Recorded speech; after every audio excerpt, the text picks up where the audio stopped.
Ինչու եմ էլի այս հարցերը դա, որովհետև ինձ հետևողները չեն հասկանա, որ այս հարցերը չտա, պարոն Նախագահ։ Ուրեմն հանրապետական կուսակցությունը եւ երրորդ նախագահ գլխավորապես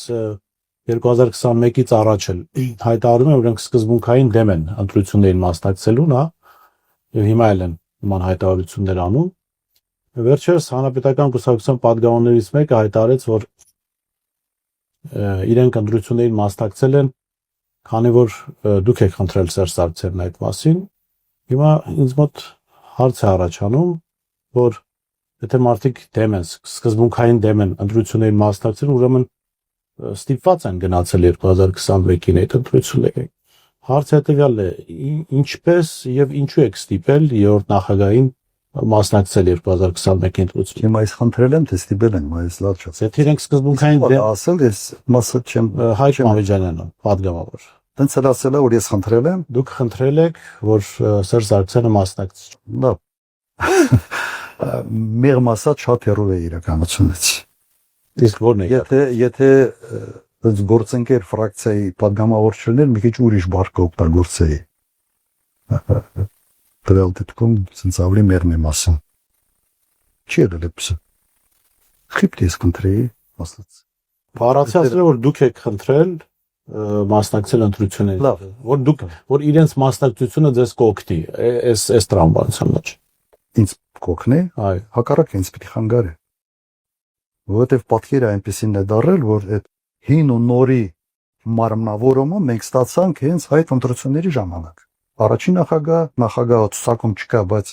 ամբողջ քարոզարշավը Վանեցյանը այդ ինքն էր տանում եւ առաջի ջութակն էր քարոզարշավի ու ես։ Իհարկե այն ժամանակ այդ ընկալումը հին ու նորի ավելի սուր էր եւ այդ պատկերը ամբողջական արտահայտվեց։ Ես պիտի խնդրեի այդ պատկերը ստանանք։ Ես կարող եմ ասել ուղղակի ինչ է կատարվել, ինչ է եղել։ Հայրենիքի փրկության շարժման այս վերջի հատվածում էր, երբ արդեն պարզ էր, որ ընտրություն պետք է լինի եւ մենք մի 5-6 հոգով քննարկում ենք Մամեջանյան հաստատ չի եղել այդ շրջանում, էլի քննարկում ենք ընտրությունների հարց։ Այո, երրորդ նախագահան կտրուկ դեմ էր ընտրությունների։ Ես կողմ էի, ես ասում էի, չի կարող ընդդիմությունը ասել ընտրություն չեմ ուզում։ Հակառակ դեպքում հասկանալի չի, ես այդ ամբողջ քաղաքական պայքարի այսպես տրամաբանությունն է դրա մեջ։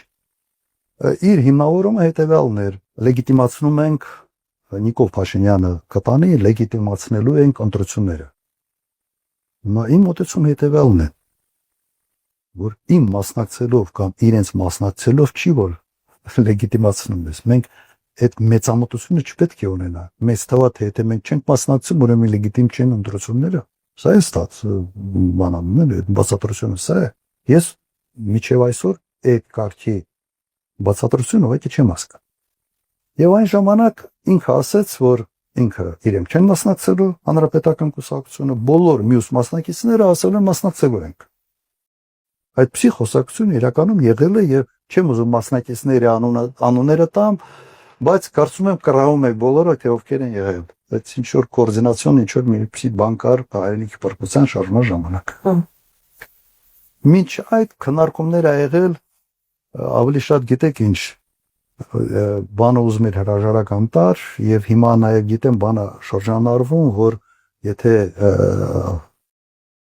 երկու ֆրակցիան դիմադիր այն ժամանակվա չհամաձայնվեին, կարող ընտրություն չլինի։ Մեկը կլիներ ընտրությունները անխուսափելի են եղել, որտեղ այն ժամանակ Նիկոլ Փաշինյանը մտահոգություն ուներ իր դեմ կքվեարկեն թե չէ նոր վարչապետի համար։ Եվ ինքը երաշխիքներ էր ուզում։ Իսկ սա եղել է, որովհետև այն ժամանակ ցուցակ էր շրջանառվում, թե իբրև կան մոտավորապես 15-20 падգամավոր, որոնք պատրաստ են այլ տեխնացուի համար քվեարկել։ Փուչի գա դուրս եկել ամբողջ։ Հիմա դրանից հետո, երբ որ մենք բաժանվեցինք, երրորդ նախագահը ասաց, չենք մասնակցելու, մյուսները բոլորը ասացին մասնակցելու ենք։ Մոտ մեկ շաբաթ առաջ ես մամուլից իմացա, որ հանրապետական կուսակցությունը որոշել է մասնակցել։ Ես զանգել եմ երրորդ նախագահին, ասել եմ Ասիր, ոնց որ դու ասել չեք մասնակցել, հիմա որոշել եք մասնակցել, ինքը ասաց, թե գիտեք, մեր երիտասարդները գիտես բանա, հավաքվել են ինձ համոզել են, որ ճիշտ չի մասնակցել, հիմա որ սենց է, որ ընտրություն կա, ճիշտ է մասնակցել։ Վերջ։ Եթե դա խնդրանք է, հակառակ ես զանգեցի, ասի ոնց որ մի բան ես ասել, ուրիշ բան դառնա։ Իր բացատրությունը սա է, որը ինձ համար կրկնեմ հասկանալի է։ Իմ համար զարմանալի կլներ, եթե չմասնակցեին ընտրությունների։ Իմ բանաձևը հետևյալն է։ Այո, ոչ մեկը մենակով չի կարող հաղթի, այո, դեռ Փաշինյանը ունի առավելություն էական, բայց եթե մենք լծվենք այս գործի մեջ, հնարավոր է, որ 3 միավորով, 4 միավորով ինչ-որ մի արդյունք հասնենք գումարայի։ Այդ խոսակցությունը եղել է։ Բայց որ ես ինչ-որ մեկին խնդրեմ, ծարձակ չի։ Ձեր թիմակիցները վերջերս երբ ձեր նկատմամբ թիրախավորում գնաց ասուլիսից հետո երբ նախագահի հարող շրջանակներից սկսեցին անկեղծ հարցեր բարձրացնել 2018-ի իրադարձությունների մասին, ընդ որում հարցեր, որոնք մենք մի քանի տարի ես գոնե որպես լրագրող բարձրացնում եմ եւ այդ առումով ուրախալի էր, որ падգամավորները արդեն սկսեցին այդ հարցերը բարձրացնել։ Հիմա քան որ падգամավորները խոսել են, շատ ուզում եմ ձեզ հարցնել, դուք հարցեր ունեք 2018 իրադարձությունների մասին, եթե կան դրանք որոնք են, եւ երկրորդը, երբ նախագահի Փեսան հայտարարել է, որ Արարատ Միրզյանը Թուրքիայի գործակալ է, եւ իրենք դրա մասին նախորդ իմացել են։ Հանրապետականները հայտարարում են, որ Նիկոլ Փաշինյան թուրք-ադրբեջանական հեղափոխություն է իրականացրել, եւ իրենք դրա մասին իմացել են։ Ընդհանրապես, եթե դուք լինեիք երկրի նախագահը կամ վարչապետը, եւ ձեզ ԱԱԾ-ն զեկուցած լիներ, որ ահա Թուրքիայի գործակալը, որը մենք բացահայտել ենք տարիներ առաջ եւ թուրք-ադրբեջանական ազդեցության ինչ-որ մարդիկ գալիս են ձեզ տապալելու, արդյոք ձեր գործողությունները կլինեն այն ինչ եղավ 2018-ին։ Ձեր հարցի երկրորդի մեջ չեմ ուզում մտնել։ Եթեներով չխոսանք։ Այդ իրադարձությունների վերաբերյալ ես եւս էլի հողում եմ անում, ասելու են գիրքն է բանանան իրենք գովազդում, բայց գրելում այն ժամանակ։ Խի եմ հիշեցնում եւս մեկ անգամ վերջի էջերն, որ տպավորություն չստացվի, որ ես հիմի եմ դա ասում։ Ես 18 թվականի երբ գիրքը պատրաստ է, ես դրա մասին ասել եմ։ Եվ իմ պատկերացումները թե ինչ կատարվեց, եւս գրել եմ։ Այս ընթացքում 18 թվականից հետո չենք խոսում դրա մասին եւ ես նաեւ հնարավորին մեր եւ падգամավորական խմբի հետ եւ մյուսների աջակիցների հետ ասում են դրա ժամանակը չի պետք չէ այդ թեման շոշափ։ Ինչ կատարվեց իմ մամուլի ասուլիսից հետո այդ մեծ մամուլի ասուլիսից հետո մի երկու հոգի բորբոքվեցի, 2-3 հոգի։ Ես չհասկացա թե ինչ բորբոքվել։ Նույնիսկ մեկը ասաց, ես մենք ուրախացել էի, որ Քոչարյանը քաղաքական դաշտում չկա, այս ինչի է։ Ու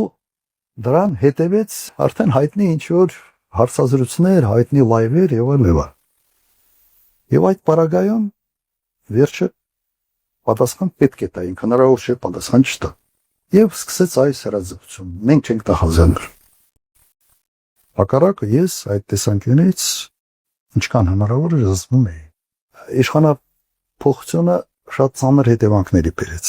Իսկապես ծանր հետևանքները եւ համոզված եմ եւ հանրապետական կուսակցության համար եւ երրորդ նախագահի։ Ըստ ես մի քվարտյան կասկած չունեմ, որ շատ ծանր ընտանում այն ինչ որ եղել։ Եվ հասկանում եմ, որ իրենք ունեն եւ պետք է ունենան իրենց բացատրությունը, թե ինչու էր այսպես։ Ես այս բացատրությունը իրենց իրավունքն այդ բացատրություն ունենալ եւ հարամցնել մեր ժողովուրդ։ Ես ունեմ իմ բացատրությունը, իմ պատկերացումը, թե ինչ կատարվեց այդ օրերի ժամանակ, որը այդքան չի համընկնում հանրապետականների։ Իրենց մոտիվացիան ես հասկանում եմ, անկեղծ հասկանում եմ։ Համոզված եմ, որ սրտի խորքում ամեն մեկը ասում է, որ իմանայինք, որ վերջ սենց ալինելու այն ժամանակ մեզ ուրիշ ձևի կդրսևորենք։ Հիմա ինչ եղել, բայց նայեք,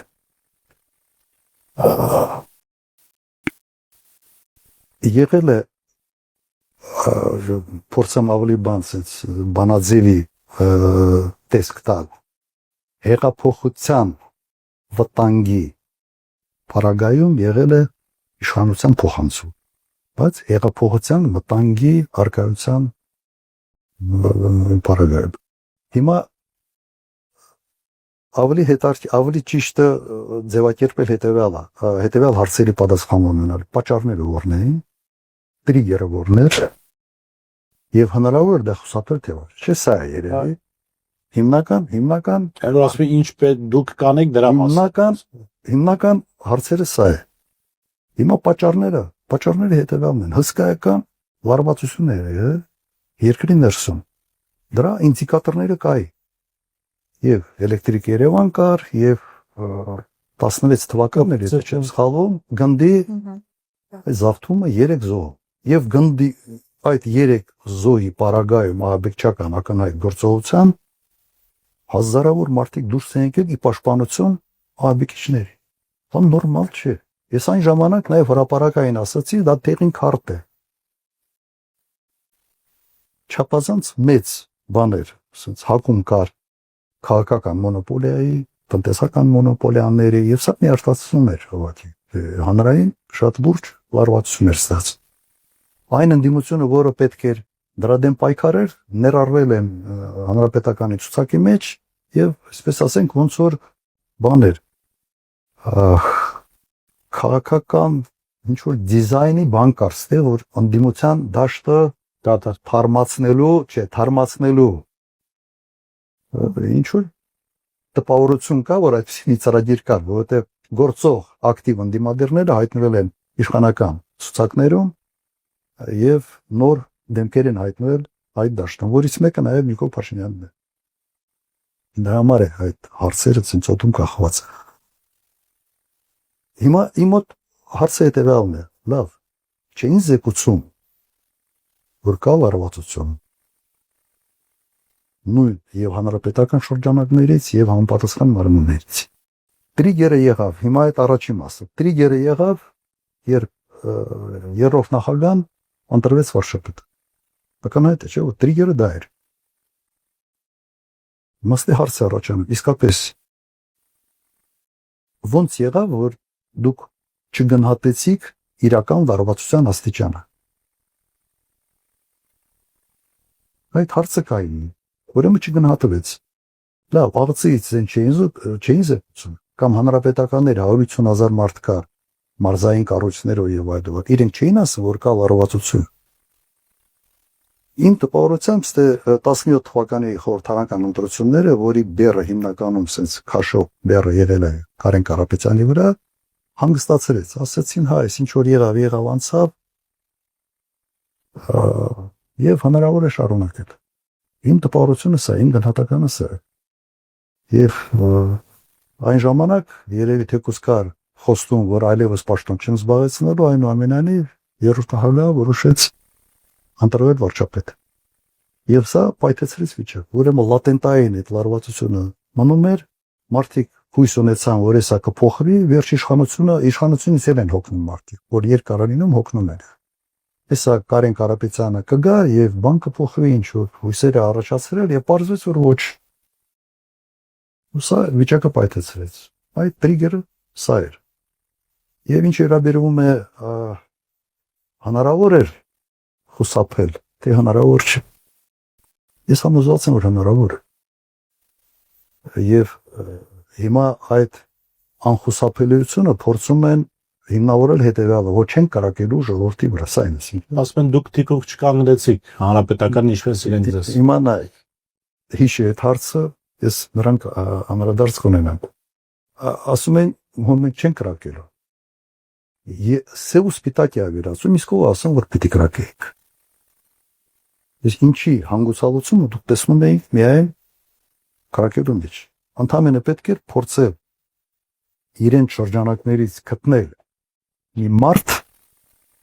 ընտրել, դուք ունեք մեծամասնությունը խորհրդարանում, մի մարդ, որը ասենց պինդ նաև բնավորություն ունեցող մարդ, ամուր մարդ, 150,000 հանրապետականներից